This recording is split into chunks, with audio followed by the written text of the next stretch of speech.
Hello guys, welcome back to my channel. இன்றைக்கி நம்ம சேனலில் பருப்பு இல்லாமல் வெறும் ரசம் வித்தியாசமாக வைக்கிறேன். வாங்க பார்க்கலாம். அதை பார்க்கறதுக்கு முன்னாடி நம்ம சேனலை மறக்காமல் சப்ஸ்கிரைப் பண்ணிவிடுங்க. பக்கத்தில் இருக்க பெல் ஐக்கானையும் தட்டி விட்டுருங்க. மேலும் வீடியோஸ் போட மோட்டிவேட்டிங்காக இருக்கும். ஒரு பவுலில் பெரிய எலுமிச்சை சைஸ் அளவுக்கு புளியை எடுத்திருக்கேன். அதை கரைக்கிறதுக்காக தண்ணி சேர்த்துருக்கேன். கொஞ்சம் சூடான தண்ணி 1 கிளாஸ் அளவுக்கு சேர்த்துருக்கேன். இது நல்லா ஊறட்டும். இப்போ நம்ம மசாலா ரெடி பண்ணலாம். ரசத்துக்கு ஒரு மிக்ஸி ஜாரில் 1 டீஸ்பூன் அளவுக்கு ஜீரகம்,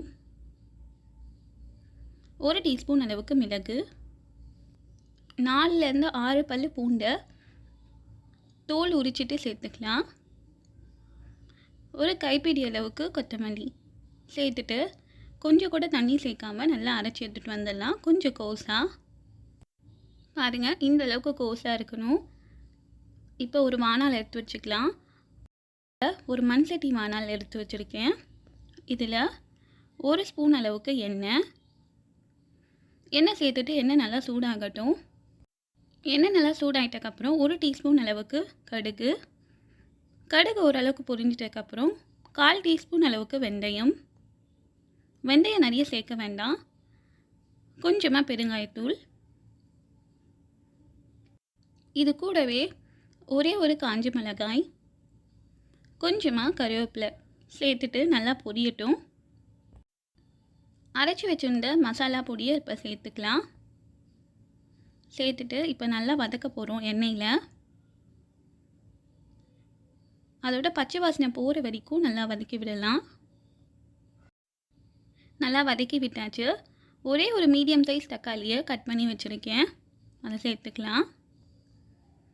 சேர்த்துட்டு இது நல்லா சாஃப்ட் ஆகிற வரைக்கும் நல்லா வதக்கி விட போகிறோம் தக்காளியை. ரசத்துக்கு தேவையான அளவுக்கு உப்பு சேர்த்துக்கலாம். 1 ஸ்பூன் அளவுக்கு உப்பு சேர்த்துருக்கேன். 1/4 டீஸ்பூன் அளவுக்கு மஞ்சள் தூள் சேர்த்துட்டு மஞ்சள் தூளோட பச்சை வாசனை போகிற வரைக்கும் நல்லா வதக்கி விட்டுடலாம். ஊற வச்சுருந்த புளி தண்ணியை இப்போ சேர்த்துக்கலாம். புளி எடுத்துட்டு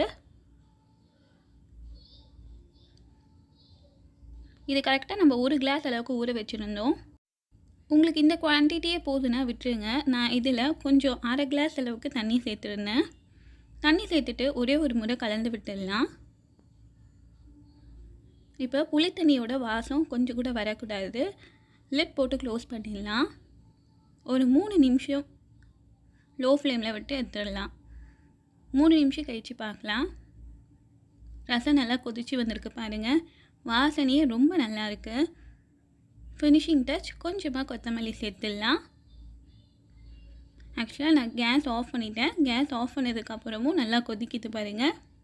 எப்பயுமே மண் சட்டி யூஸ் பண்ணி பாருங்கள். சாம்பார், ரசம் எல்லாமே நல்லாயிருக்கும்.